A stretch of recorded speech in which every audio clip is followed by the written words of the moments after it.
This is Josh. And this is Michelle.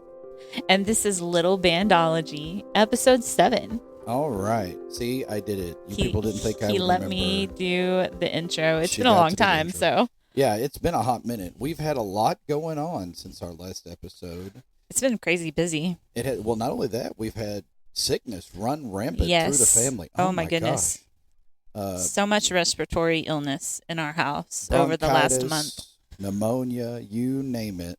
It's been through the house. It's been a rough time. It has.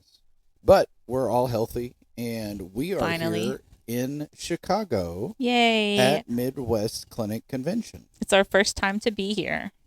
For the convention. We've been to Chicago before. Right. Well, yeah, it's our first time for Midwest. And it has been an amazing experience. We had our clinic yesterday. Yes, it was so overwhelming how many people were there. I mean, for me anyway. It was a lot of people. It was crazy. We were shocked to see so many people wanted to hear what we had to say. And it was met with wonderful response. Yes, a lot of positive reviews from people we know, but also people we had never met before. No. So that was cool. We got to meet some fantastic people. Yes. From all over. But before we gave our clinic, we went to another small school clinic from the National Association for Music Education. Right. It was interesting for us to go to that just to kind of see how what we were saying in our clinic lined up against what other people were saying from small schools. And it was really cool. Yeah. It was interactive. We got to, which Josh, he makes friends with everyone. I do. I've made lots of friends. He was cool with the interactive part. It's a little harder for me. She just kind of more introverted than he is. But I got to meet the band director from Santa Claus, Indiana. That was cool. He has to wait until the theme park closes. Holiday Land or the school. The school has to wait for the theme park to go to weekends only for the season before they can start school because so many students work in the theme parks. Isn't that crazy? That's insane. That is insane. We did our presentation. We got to see a very good friend of ours. Corey Graves he's from the same town I'm from. We right, yeah. Just not too far away from each other. And he's on the board for Midwest. He is. And we saw him walk through the door to introduce our clinic, and it was awesome. Yeah, very exciting to see somebody that we knew and had a relationship with, and amazing educator, just amazing person. Yes. And we were very, very honored for him to introduce us. But Absolutely. It was good. They laughed at all my silly jokes. Yeah, Sutton's one review was, well, they liked your dad jokes. Yep. And all 3 kids got to sit through it. Of course, we've done this clinic. This is the 4th time. Well, I mean, the third time. UT Tyler. We did it. Oh, right. We did it for UT Tyler before we went to TMEA. And we got an invitation to after the clinic to do it for TBA next summer. The Texas Bandmasters Association in San Antonio over the summer. So we're trying to figure out in our schedules if that will work. We're hoping it does. It would be really cool. We love to talk about small school band, which leads us to, for this episode, we'd figure this is sort of a hot button thing for small schools, and we didn't realize it until we got here, really. Because we kind of, if you're in a small school, sometimes you stay in your little bubble. Yeah, I guess one of the things that I took away from the first clinic that we went to was the number of small schools, like this percentage of schools in the United States that are considered small, and it's way more than big schools, y'all. I mean, I was shocked, and we all kind of have the same issues. We all have the same things that we have to worry about for our small school programs, and I think that was also eye-opening. We're not on an island. No. Even though it feels that way. Well, and they said, I think the statistic was the average size of a school is only 593 students. Right. Like in the nation. Right, yeah. Because there are so many small schools that it brings that number way down. Yeah, it skews the curve, I guess is what he said. The bell curve. But that was very eye-opening. And so today we wanted to talk about advocacy, because that being a cheerleader for your program can sometimes be the hardest job, I think. Right. Well, because so many of us are in those smaller towns that people just don't really know what it is that we do Mm-mm. in the band hall. I always call it they're not in the room where it happened, and so they have no clue what you do or how you do it or if you're any good at it. True. They Right. only get what they see in the public eye, and a lot of times that's just marching band, right? I mean, or parades. Yeah. Like we do one parade a year, and it is the Beckville Christmas Parade. And if you judge just based on what you see there, you would think we were not very big at all Right. because we have cheerleaders and FFA members, and This year we had the homecoming queen. We So she did. wasn't. she She rode didn't in a march. Jeep. But yeah, the majority of our kids are doing something else, so they're doing something else in the parade. Mm-hmm. And so if you look at the size of the band, you think that there's very few kids that are involved, but it's not. That's not the case at all. No, It's just not what at it all. is for the parade. Yeah. We're just sort of going to talk about some ideas to get sort of you out of your comfort zone and praising your program, because that's what you have to do. You have to be your own cheerleader, Yeah. especially if you're in a school where you're the only one of you. It's not a bad thing for you to brag on your kids. Like it's a good thing, and you should be bragging on your kids as often as you can. Yes, of course. And there's several different ways you can do that. The easiest is really social media. If you brag on your kids, and there are great examples of this all over, and you probably have some friends on Facebook or Instagram that just constantly post about their band kids to the point it might becoming a little annoying, or it's all you see. Well, those people are being cheerleaders for their program, and it's not a bad thing. They're just bragging on their kids. Yeah, and I think it's important, like within each community. I think that's important. Like if you feel like they're overposting, well, that may be what they need for their community to really see and appreciate what they're doing. Mm-hmm. Well, because most people are on some form of social media, except for our superintendent. Right? Who thinks Facebook is the devil? Yes, he thinks Facebook is the devil and doesn't know about Instagram, or I call it Chapsnat, or any of that other stuff. Right. And so And he really doesn't like our school having a social media presence at all. No. Like with our school, most schools will have a Facebook group or page or an account where they just post school information. We don't have that. Nope. Go to the school website. Putting your information out there on a regular basis is not a bad thing. Right. Well, and parents, they love to see their kids. And I mean, just watch the shares go up on those posts. Yes. Because the parents are excited about what their kids are doing. Mhm. Even if they don't fully understand it, they see their kids succeeding and they want to share that. Because they're proud of their child. Right. Just like you are proud of their child. Another way that you can approach it is just mark your territory. And it doesn't sound as gross as I make it out to be. Right. No. So we came up, and I've done this in a couple of schools, with a band logo. In Beckville, we have the Beckville Bee, and it's blue, and it's got these bear cat claws. I assume that's what they are. I think that's what they're coming meant around to the be side. at That's any what they're- least. And I decided I wanted to riff off of that. And so our logo for the band actually has a uniform on. And like we're a military band, it's got cross belts, the whole 9 yards, very, as they say in East Texas, no West Point style uniform. We put that everywhere. We have stickers, we need to get card decals, but it's every post, every graphic we create in Canva. And if you're not using Canva, the educator account, to brag on your kids, Yeah, for you sure. should. Get it. Oh my goodness.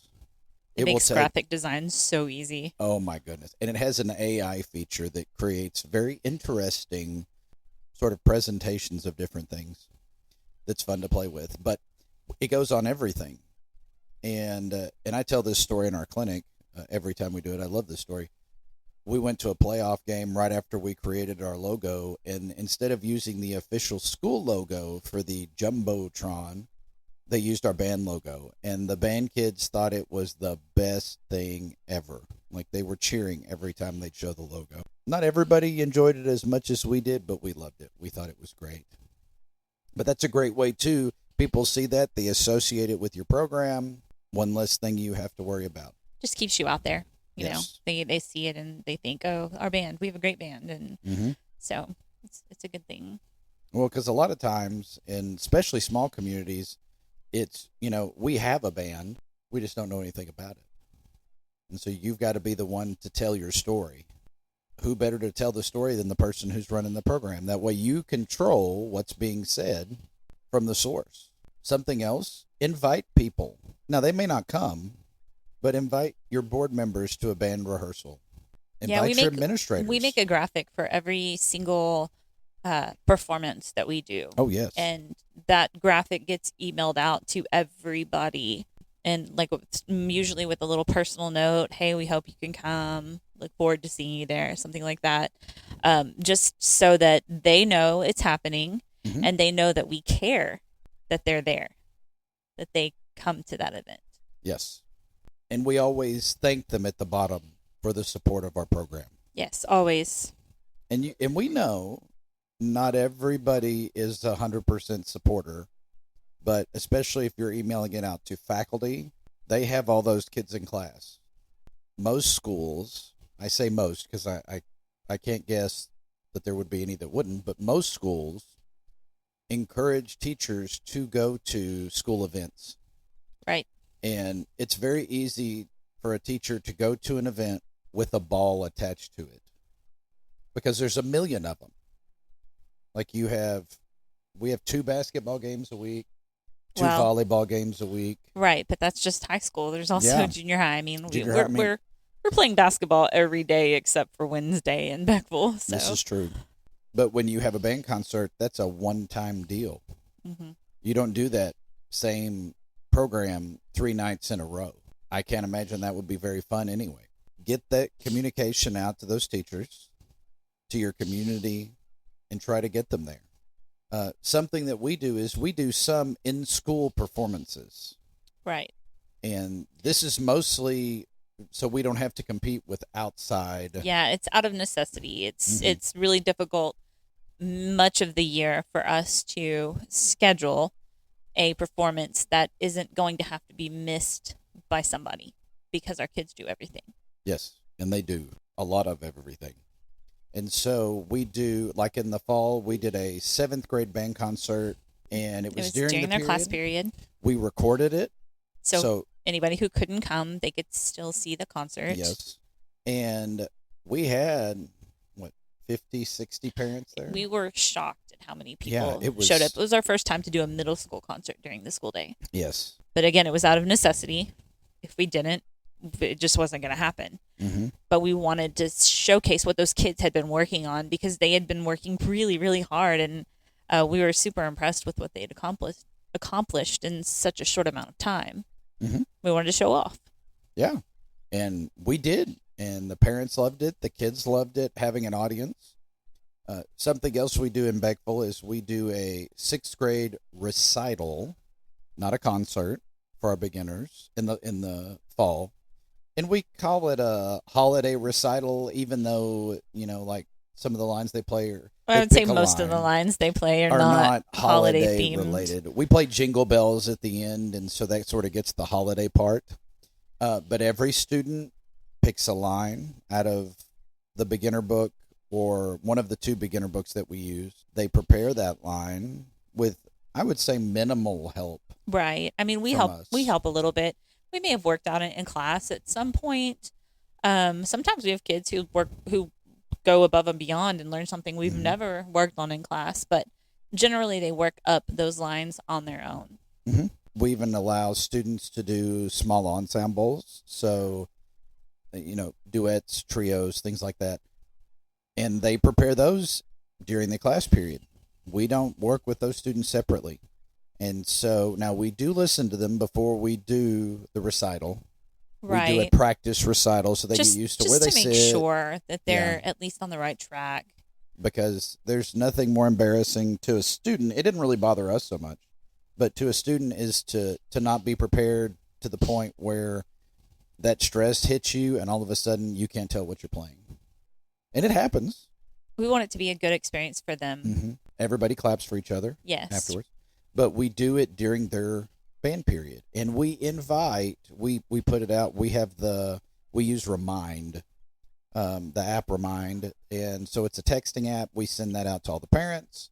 We post it on our band Facebook page. We send home a note, the old-fashioned note that never gets home. Right, but we still do it because there are still some parents that prefer that. Then we do the recitals, and they're about, 20, 25 minutes? Yeah, they're not very long. At the most.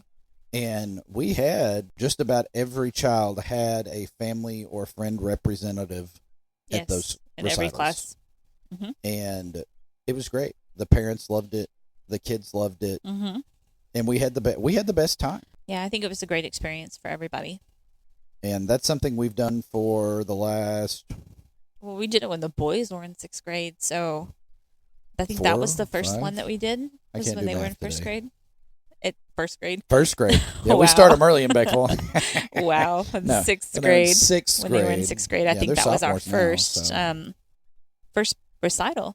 Yeah, and that's usually all the kids. First chance to play in front of an audience. We do have some kids that will play for family members and things like that. That was the first time they played for a big group.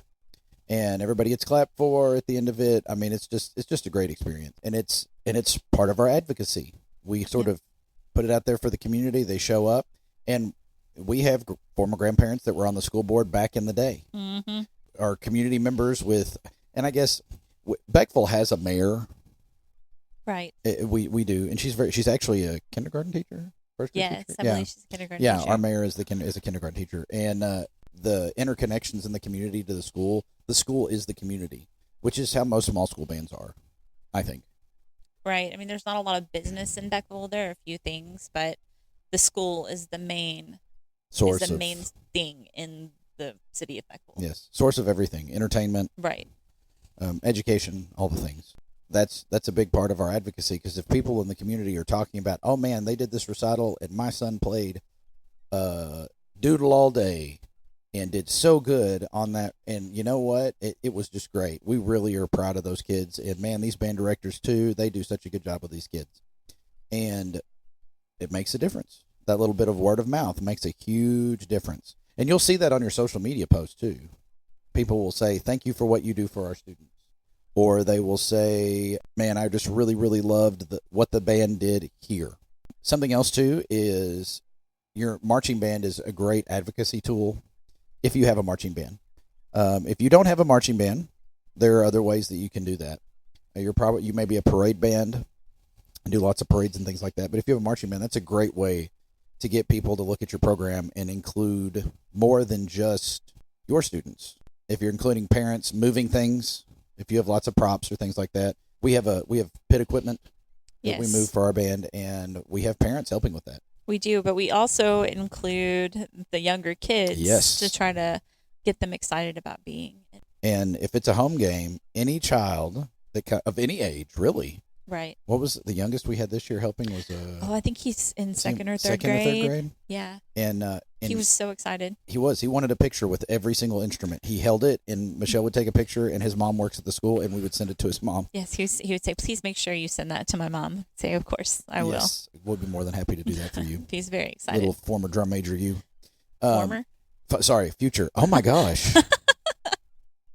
I feel like we're both really tired because we just finished lunch. I think so. Yeah, we had some amazing sushi and ramen for lunch here in Chicago. It was fantastic.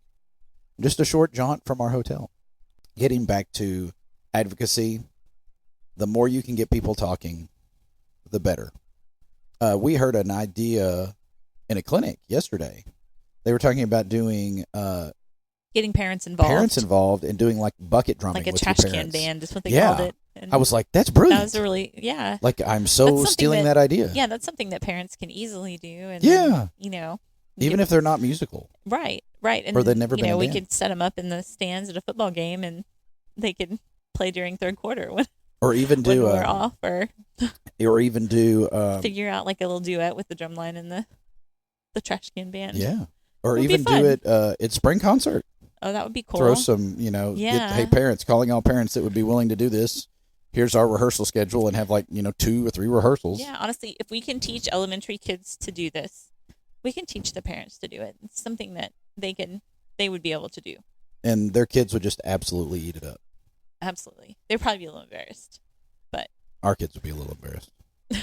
And we embarrassed them a lot with our clinic because we ragged on them the whole time. There's just the opportunities for advocacy for your program are really endless.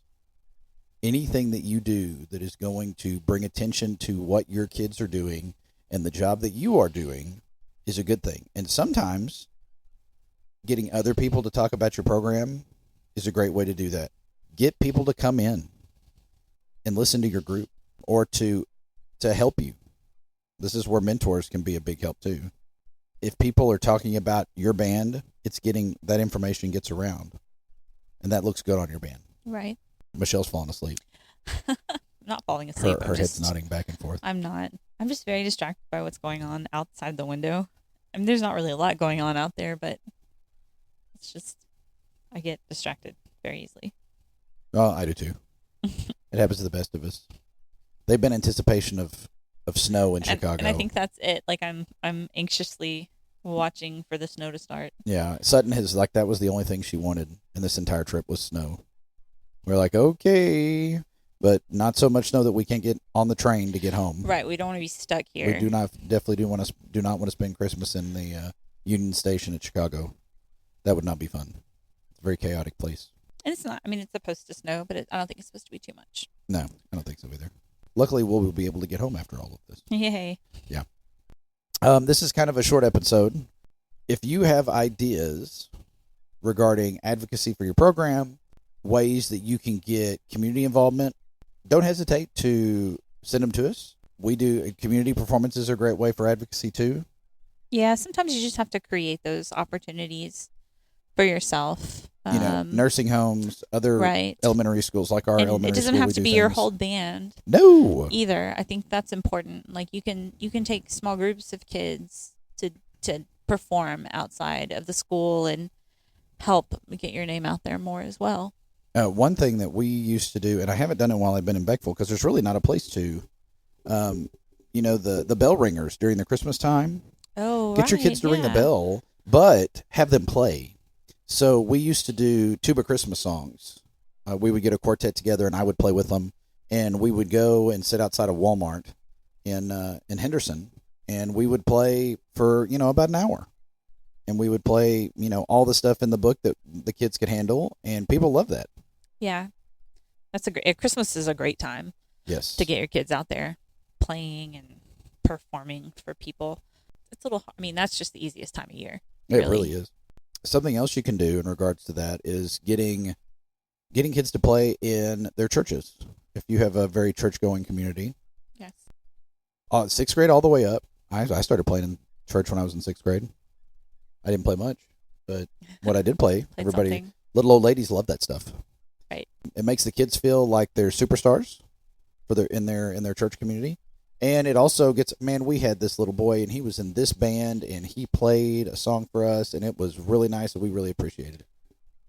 And the church that's going to be one of the most positive performance experiences for kids because everybody is going to just ooh and ah over it. And no matter how well they play, they're still just going to be in love with it. And so I think it's a great place. And encourage parents to, if you cannot make their performance, which, believe me, I am the first one to tell you, that's your off time. And band directors don't get a lot of off time. So if you can't make their performance, encourage the parents to record it and send it to you so you can watch it. And that way you can brag on that kid and do it in front of other kids. Right. Like say, man, you did a good job of playing for your church this past Sunday. I really enjoyed your version of Amazing Grace. And then go on with your rehearsal. And nothing is more motivating than an attaboy. So that will encourage positive other reinforcement is the thing. To also positive reinforcement. If you have any interesting ideas for advocacy for your group, put them on email them to us or put them on our Facebook page. But just let us know. Yeah, let us know. 'Cause we're always looking for new things too. And so yeah, if you have an interesting idea, whether or not you've even tried it. Let us share it with the public for you, because small school we're part of in a very large group. If Much larger group than I realized. Yes, so large. And look into the National Association for Music Education small school initiative. Right. They have resources, free they resources. do town halls and stuff, which we're excited to participate in one of those. Yeah, we can't wait for that. Because anything we can do to help anybody else in a situation, or to be helped in our own situation. Yes. In small school, it's all about doing more with less.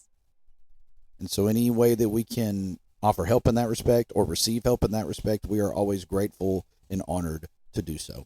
Yep. So, that being said, thank you for listening, and be sure to tune in to episode number 8. Thank you for listening to this episode of Little Bandology. Be sure to check us out on Facebook at Little Bandology, or email us at littlebandology@gmail.com.